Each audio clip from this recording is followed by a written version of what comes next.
मैं तारीख में कभी कभी ऐसे लम्हे आते हैं जो सिर्फ एक मुल्क या कौम की तकदीर न है। ऐसे ही एक लम्हा था जब मोहम्मद बिन कासिम अरब की गर्म रेत से उठता है और सिंध की जमीन तक एक ऐसे नूर का पैगाम लेकर आता है जो अंदरों को चीर देता है। वो कोई आम सिपह सालार नहीं था, उसकी तलवार में शिद्दत थी मगर कल में रहीम इंसान छुपा था। मिशन सिर्फ फातह नहीं, इंसाफ, अमन और आज़ादी को फैलाना था। उसने जंग की लेकिन जुल्म के खिलाफ, उसने शहर जीते लेकिन लोगों के दिल भी।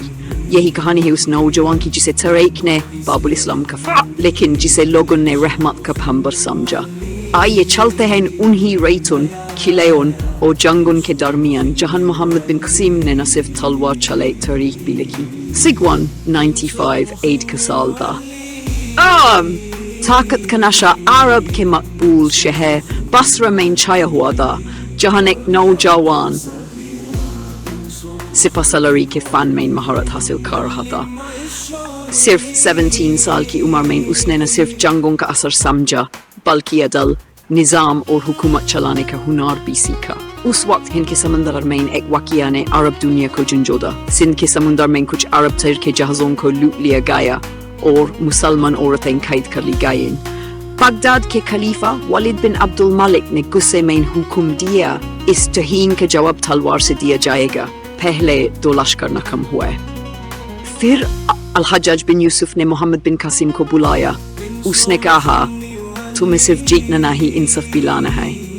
मोहम्मद बिन कासिम ने माँ का हाथ चूमा, कुरान को सीने से लगाया और उस सफर का आगाज किया जहां तकदीर उसके इंतजार कर हम दिल में यकीन और तलवार में वो बिजली जो जुल्म के दीवार गिरा देती है। वो जानता था ये सिर्फ जमीन की नहीं ईमान की जंग है। अगर कहानी के इस पहले हिस्से ने आपके जज्बात को जगह दिया हो, पार्ट 2 बाकरन की रेतुन और सिंध के सहराओं को पार करता हुआ मोहम्मद बिन कासिम तक पहुंच गया। ये चीला एक ऊंची पहाड़ी पर था, दरिया के किनारे जहां से समुंदर का हुक्म चलता था। याहिन से राजा दाहिर के तक पहला दीवार शुरू होता था। मोहम्मद बिन कासिम ने चीले का गहरा डाला। उसने देखे चीले में बुत मूर्ति जिसे लोग नजर छद रहे थे। उसने कहा मदद अल्लाह से मांगो पत्थर से नहीं।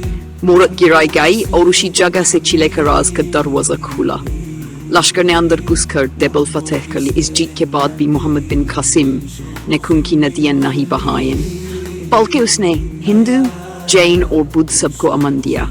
टैक्स लेना बंद किया और मस्जिदें औरतें के लोग हैरान थे।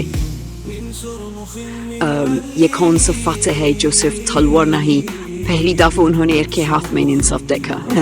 आज भी देबल के दरियाओं में अगर आप गहराई में देखें तो ऐसे लगता है जैसे आदिल फौज के कदमों के निशान समंदर में रहते। अगर आप समझते हैं कि इंसाफ तलवार से ज्यादा गहरा होता है। To comment but 3.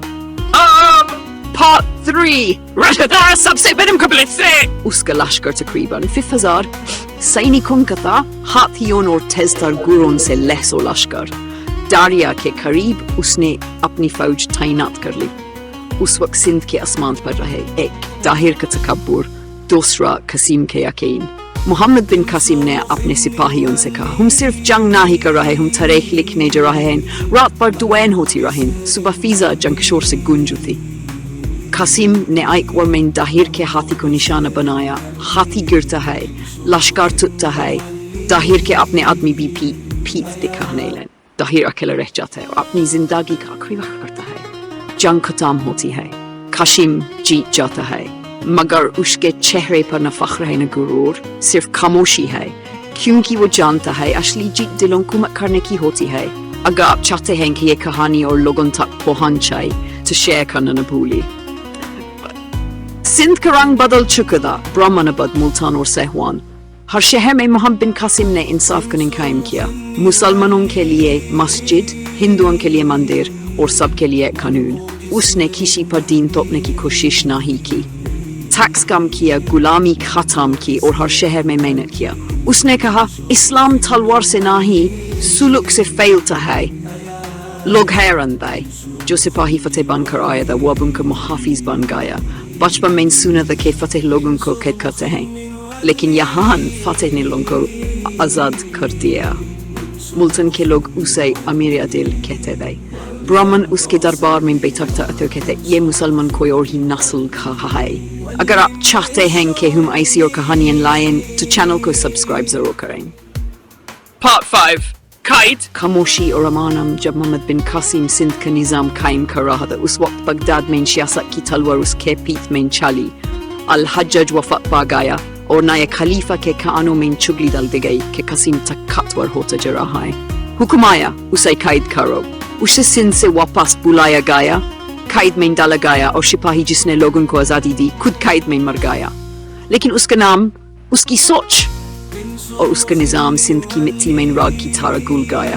آج بھی جب ملتان یا دبل کی فضا سے گزر جاؤ تو لگتا ہے جیسے ہوا کے جھونکے کہتے ہیں یہ زمین کسی تلوار نے نہیں انصاف نے جیتی دی. محمد بن قاسم کی کہانی یہیں تک نہیں، یہ ایک سلسلہ ہے. اگر آپ چاہتے ہیں کہ آنے والی کہانیاں آپ تک سب سے پہلے پہنچیں تو بیل آئیکن ضرور Dabahine.